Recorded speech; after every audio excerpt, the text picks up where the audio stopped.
The transport ship Celestial Harmony shuddered as it plummeted through the atmosphere of Kepler for 38b. Emergency alarms screaming through corridors filled with smoke and sparks. Dr. Marcus Webb gripped his restraints as the vessel broke apart around him, watching through the viewport as sections of the ship scattered like leaves in a hurricane. The last thing he remembered was the impact. When Webb regained consciousness, he found himself surrounded by his fellow expedition members from the Galactic Research Consortium. The Zephyrian scientist Veltar was frantically checking readings on a damaged scanner, his tentacles trembling with panic. The crystalline Vorthan, resonance of truth, stood motionless, his internal light flickering weakly. "The emergency beacon is destroyed," Veltar announced, his voice high with distress. "Our life support systems are failing, and the rescue ship won't arrive for 6 standard cycles. 6 days.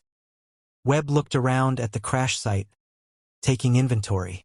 The planet was hostile, with temperatures that dropped to -40 degrees at night, and atmosphere so thin it barely sustained their emergency suits. Most of their equipment was either destroyed or rapidly failing. The Kelhari delegate, Scale Singer, had already begun the ritual preparations for death, her scales shifting to the traditional mourning colors. "We cannot survive without our technology," she whispered. "This world will claim us all." But Webb was already moving, gathering debris from the wreckage. His human companions watched in confusion as he began sorting through twisted metal and broken components, while the alien scientists simply waited for their inevitable demise. "What are you doing?" asked Veltar, his species having never encountered a situation where technology couldn't provide a solution. "Surviving," Webb replied simply, using a piece of hull plating to scrape away snow, revealing the rocky ground beneath. "First, we need shelter."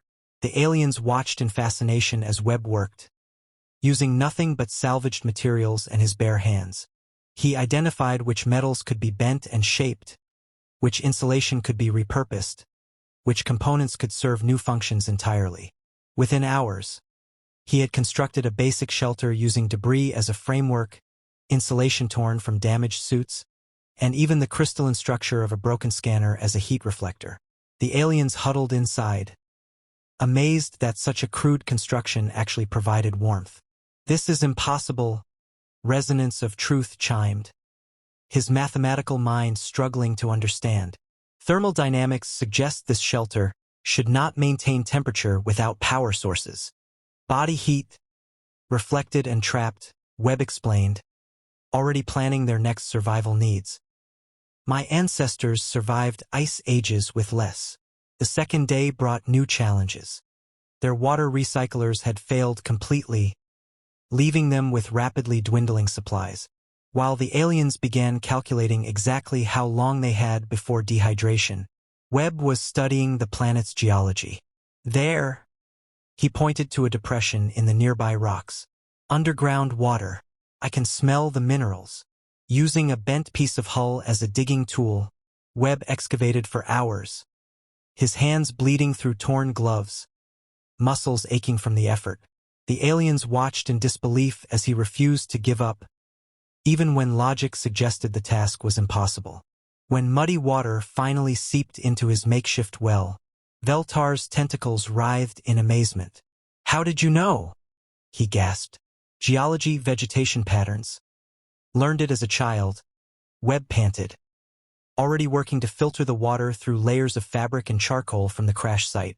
"Humans had to find water for millions of years, before we had machines to do it for us." By the third day, Webb had fashioned tools from wreckage, created a water purification system, and even managed to start a fire using friction and salvaged materials. The aliens watched in stunned silence as he demonstrated skills they had never imagined any sentient being could possess. "Your species," Scale Singer whispered, her scales now shimmering with something like awe. "You function without technology." "We had to," Webb replied, working on improving their shelter before nightfall.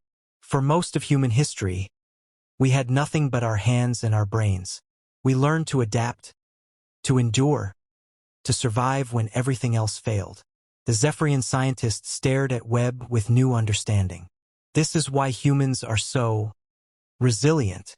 You carry within you the knowledge of survival, even when stripped of all advancement.